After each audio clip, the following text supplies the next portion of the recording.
안녕하세요. 47살 된 남자입니다. 고등학교를 졸업하자마자 군대에 빠르게 입대해서 남들보다 일찍 전역했고 부지런히 공부해서 대학교를 졸업하고 대기업 회사에 입사를 하게 되었죠. 저는 어릴 때부터 정말 꾀부리지 않고 뭐든 부지런하게 일했습니다. 그래서 그런지 저는 제가 정한 것은 무조건 실천하며 살아야 하는 강박 아닌 강박이 있었어요. 하루의 계획표를 만들어서 딱 시간에 맞게 살았어요. 만약 그날 하루가 계획표대로 되지 않으면 미친 사람처럼 화가 나고 짜증날 정도였어요. 덕분에 회사 사람들 사이에선 전 로봇이라는 별명으로 불리기도 했죠.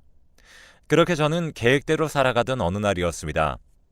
그날도 어김없이 아침 일찍 일어나서 회사에 출근하기 전 항상 들리는 가게에 들러 샌드위치와 커피를 샀어요.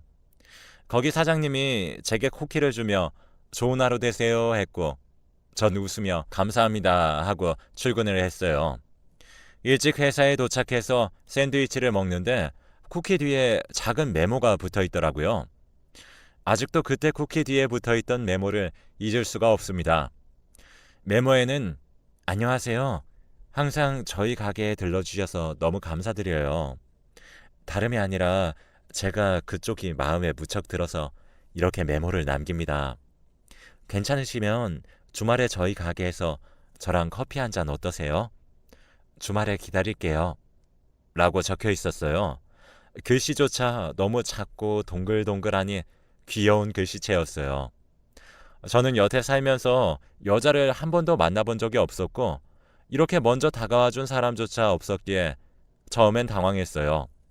그런데 마침 그날 주말에는 약속도 없었고 여성분이 먼저 용기 내주시는 걸 거절하는 것도 예의가 아닌 것 같아 주말에 만나게 되었죠. 그렇게 주말에 그분의 가게에 가게 되었고 그분은 정말 수줍어하시면서 저를 반겨주셨습니다. 저는 들어가자마자 장사하셔야 하는데 괜찮으신가요? 했고 싱긋 웃으면서 제게 오늘은 장사 쉬려고요. 중요한 약속을 잡아서요. 하더군요. 그분이 싱긋 웃으실 때마다 저는 심장이 쿵쾅쿵쾅 뛰었습니다. 처음 느끼는 감정에 저는 혼자서 별의별 상상을 다 했습니다. 진짜 이 여성분이 내게 호감이 있는 걸까? 하며 진짜 별의별 상상을 하며 서 있는데 그분이 제게 자리에 앉으라고 말을 하고는 제가 아침마다 항상 먹는 샌드위치와 커피를 내주었어요. 그리고 저희는 얘기를 했고 얘기를 하면 할수록 정말 이렇게 잘 맞는 사람이 있을까 싶을 정도로 상상 속에 완벽한 이상형을 만난 것 같았죠. 그렇게 저희는 그날 이후 더욱 가까워졌고 처음에는 서로 알아가며 지내기로 했었습니다. 그러던 어느 날 야경을 보러 남산으로 갔던 날이 있었습니다. 그날 그분이 제게 있잖아요. 우리 무슨 사이예요? 하며 제게 묻는데 순간 아차 싶더군요. 저는 다급히 저기 그게 제가 좋아하고 있습니다. 라고 대답했어요. 그랬더니 그분은 싱긋 웃으면서 그럼 우리 오늘부터 진지하게 만나요. 해서 그날부터 저희는 연인이 되어 만남을 이어나갔습니다. 매일 아침 여자친구의 가게에 들러서 아침을 사서 회사에 오면 쿠키 뒤에 항상 재현 씨, 오늘도 힘내요. 오늘 끝나고 같이 저녁 먹어요. 하고 쪽지를 넣어 주었어요. 그게 너무 귀엽고 설레서 처음 받은 메모부터 버리지 않고 모아두었습니다. 그렇게 저는 여자친구를 만나면서 계획적인 사람에서 일반 사람처럼 평범하게 살게 되었죠. 여자친구를 만나다 보니 변수라는 것은 존재할 수밖에 없었고 그 변수는 늘 새로운 시도를 할 수 있게 해줬죠. 일이 일찍 끝나는 날이면 여자친구 가게로 가서 여자친구를 도와주면서 데이트를 했고 야근하는 날이면 여자친구가 야식을 만들어서 회사 앞으로 왔습니다.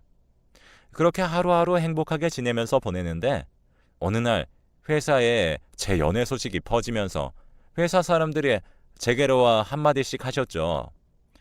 나는 자네가 연애 못할 줄 알았네. 재현 씨, 여자친구 만난 후로 인상이 좋아 보여요.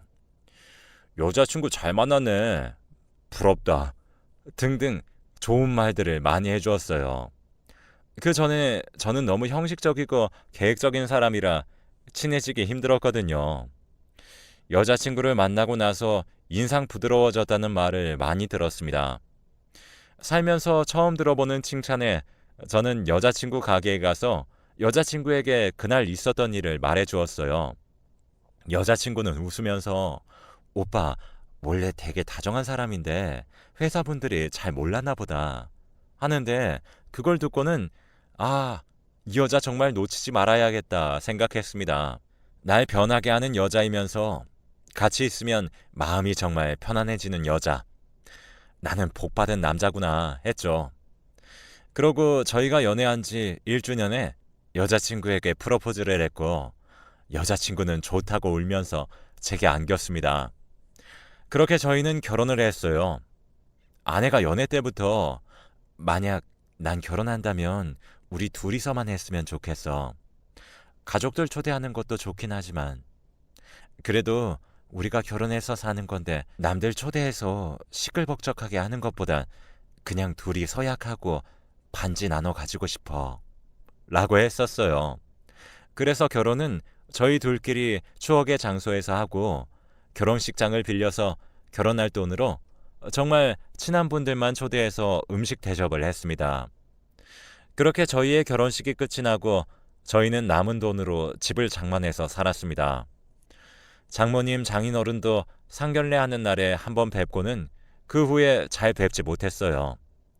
워낙 두 분 다 바쁘시고 해외에 거주하셔서 연락도 잘 안 되고 뵙고 싶어도 쉽게 뵙지 못했죠. 그래서 저는 아내에게 미안한 마음에 항상 더 잘해주려 노력하고 저희 부모님께서도 진짜 딸처럼 이뻐라 하셨죠.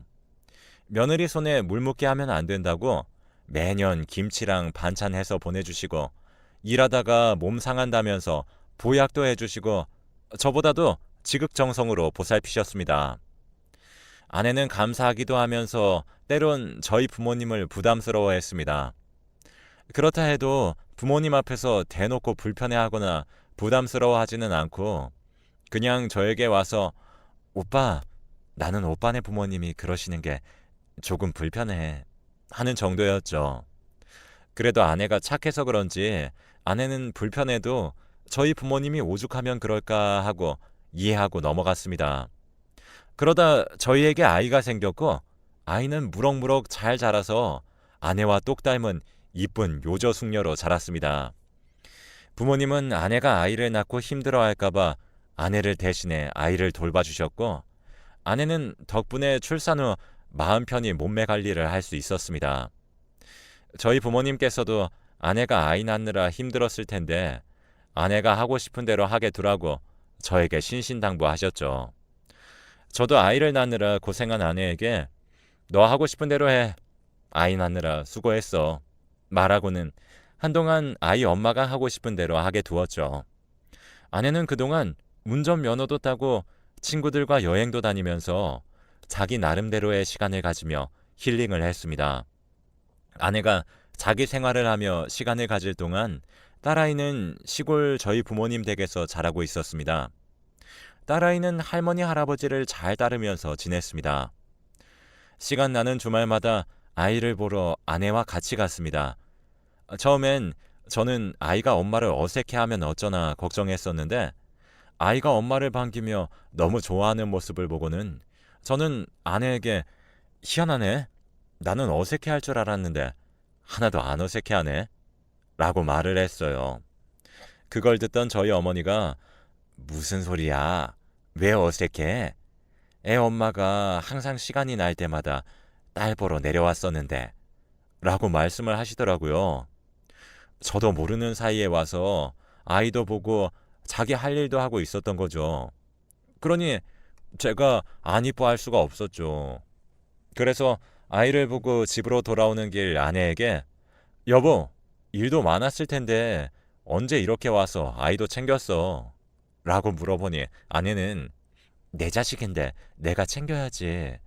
항상 시부모님이 나 대신 챙겨주시는 것도 죄송하고 또 당연히 내가 해야 하는데 어머님 아버님이 부족한 나 대신 해주시니까 다른 거라도 더 잘 챙겨드리려고 간 거야. 라고 대답하더군요. 어찌나 예쁜 말만 골라서 하는 건지.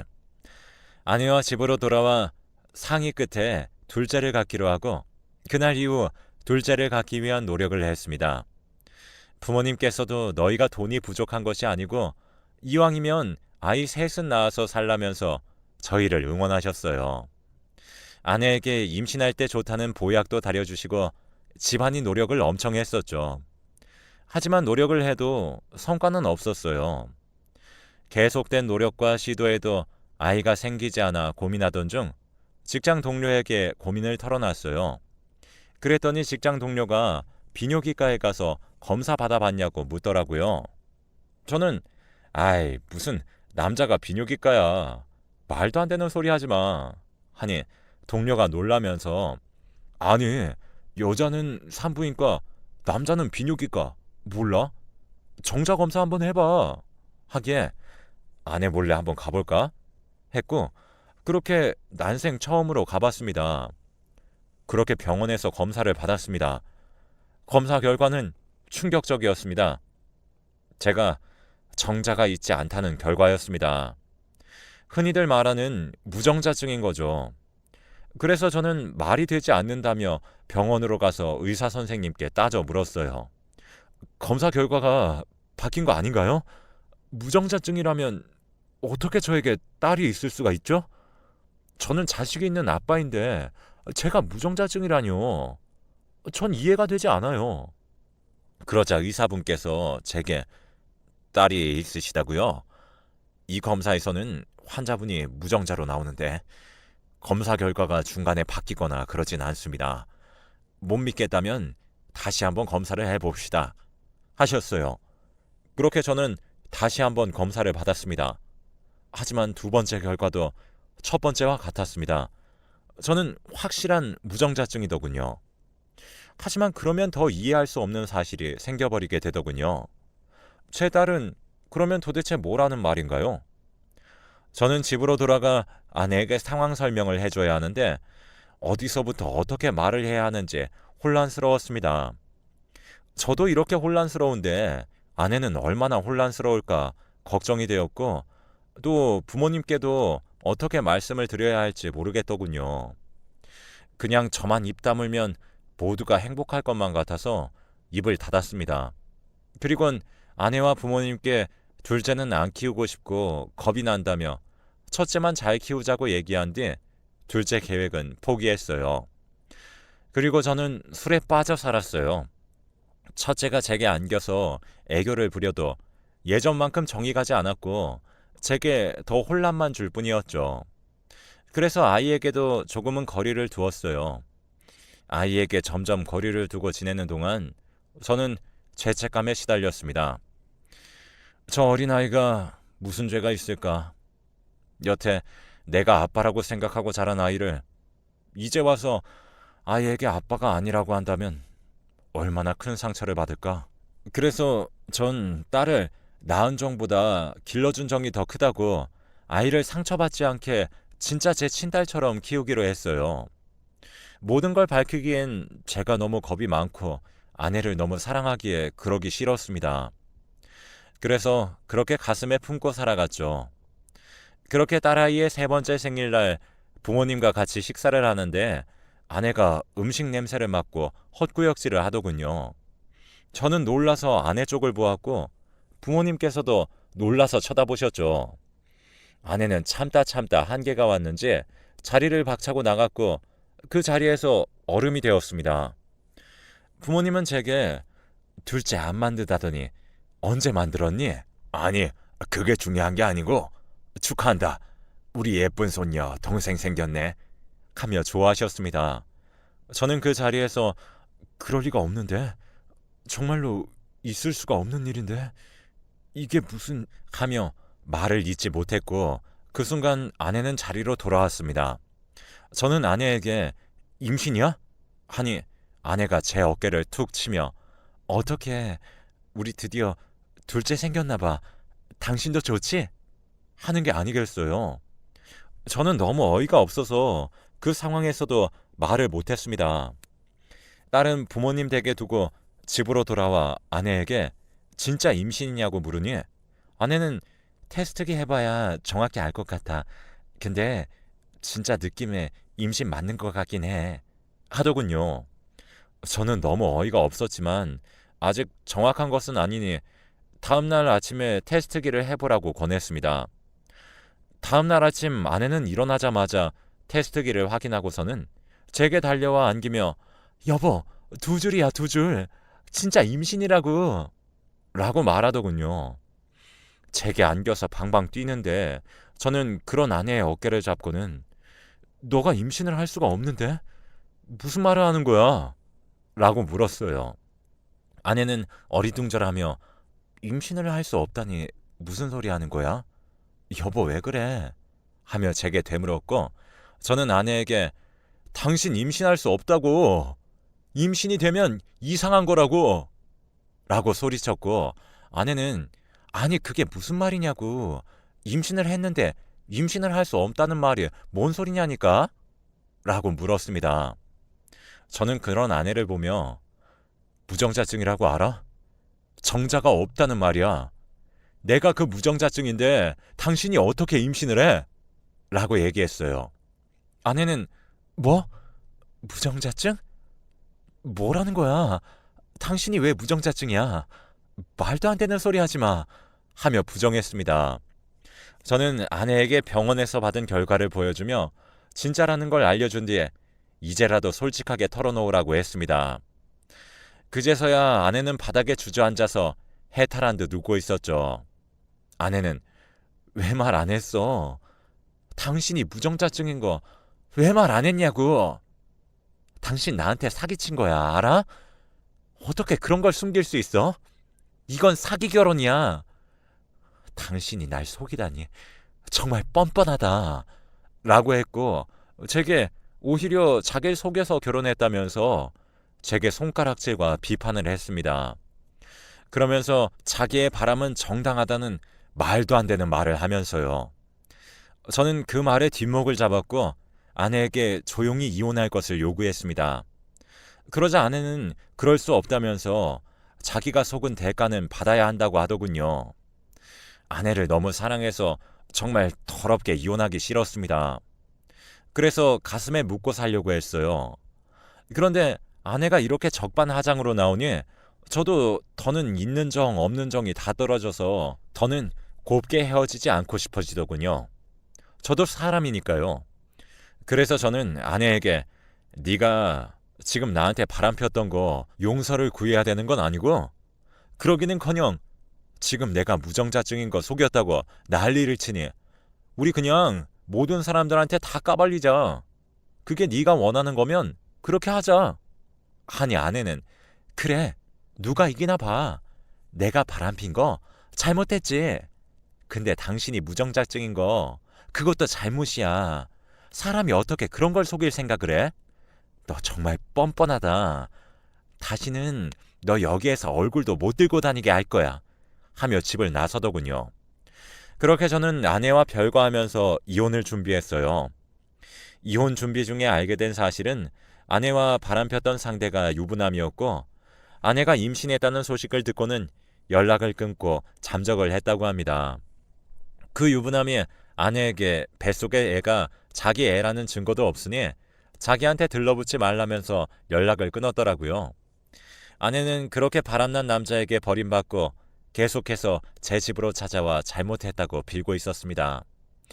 자기가 다 잘못했다고 한 번만 용서해주면 안 되냐고 매일 저녁에 술 취한 채로 집으로 옵니다. 여보, 내가 미안해. 다 잘못했어. 우리 아기 길바닥에 앉게 할 수는 없잖아. 내가 다 잘못했으니까 우리 아기는 버리지 말자. 응? 당신 그렇게 모진 사람 아니잖아. 내가 잠깐 미쳤었나 봐. 잘못했어. 아니, 내가 꼬리친 게 아니고 그 사람이 나 꼬신 거야. 여보 나 좀 믿어줘. 하며 집으로 매일 출근을 하다시피 했죠. 부모님에게는 그냥 성격상 맞지 않아서 이혼한다고 말씀을 드렸는데 어머니와 아버지는 제게 무책임하다고 말을 하시더군요. 아내의 뱃속에서 자라고 있는 아이는 무슨 죄가 있냐면서 그렇게 가르친 적 없다면서 저를 욕하셨습니다. 하지만 말할 수가 없었어요. 부모님이 만약 사실을 아시면 쓰러지실까 봐요. 그럴 바엔 그냥 제가 쓰레기가 되는 게 맞는 것 같아서 말씀을 드리지 못했습니다. 그렇게 저희는 이혼을 했고 지금은 제가 첫째만 데리고 살고 있습니다. 부모님은 제게 어떻게 네 애를 임신한 여자를 나 몰라라 내동댕이 칠 수 있냐? 라고 하며 저를 보면 혀를 차셨어요. 자꾸만 그 여자에게 미안해서 어떻게 얼굴 들고 다니냐고 그러네요. 미안할 것 하나 없는데 말이죠. 만약 부모님께 진실을 말하면 지금 저와 있는 첫째와도 같이 못 있게 할 것 같아서 무서워서 말을 못하겠어요. 언젠가는 말씀을 드려야겠지만 제가 생각했을 때는 지금은 아닌 것 같아서 나중에 시간이 조금 흐른 뒤에 말씀을 드리려고 해요. 아직도 가끔 가다 아이 엄마가 술 먹고 집으로 찾아와서는 잘못했다고 빌기도 합니다. 하룻밤의 실수였다고요. 그러면서 제게 너도 잘난 거 하나 없지 않냐고 해요. 그 말을 들으면 정말 저 때문은 아닐까 생각도 합니다. 제가 하필이면 무정자증이어서 아이를 가질 수 없어서 아내가 한눈을 판 건 아닌가. 이혼하면 속 시원할 줄 알았는데 이혼한다고 해서 속 시원하거나 후련한 것만은 아니네요. 사정을 다 알고 있는 친구놈들은 제게 미쳤다고 합니다. 네가 무슨 부처냐? 네가 뭐가 부족해서 남의 자식을 키운다고 난리야. 나라면 진짜 못한다 못해. 아무리 애는 죄가 없다고 한들 너는 무슨 부처도 아니고. 아휴, 지 팔자 지가 꼰다고. 참 그렇다. 하며 지금 키우는 딸아이도 키우지 말라고 해요. 근데 지금 딸아이는 아내처럼 내칠 수가 없네요. 아이는 잘못이 없기도 하지만 어릴 때부터 저를 잘 따랐고 기른 정이 생각보다 큰가 봅니다. 아이를 싫어하던 저도 딸아이만큼은 눈에 넣어도 안 아픈 자식이기에 제가 죽는 한이 있어도 딸과는 평생 행복하게 살고 싶네요. 그리고 전처가 너무 집으로 찾아오고 있어서 지금 저는 아이와 함께 해외로 이민을 갈까 고민도 하고 있습니다. 아이들 교육은 우리나라보다 외국이 더 좋다고 그러기도 하고요. 여기에 있다가 아이가 상처받는 걸 보고 싶지 않기도 하고요. 혹시 제 얘기가 들릴 때쯤이면 저는 딸아이와 벌써 이민을 준비하겠네요.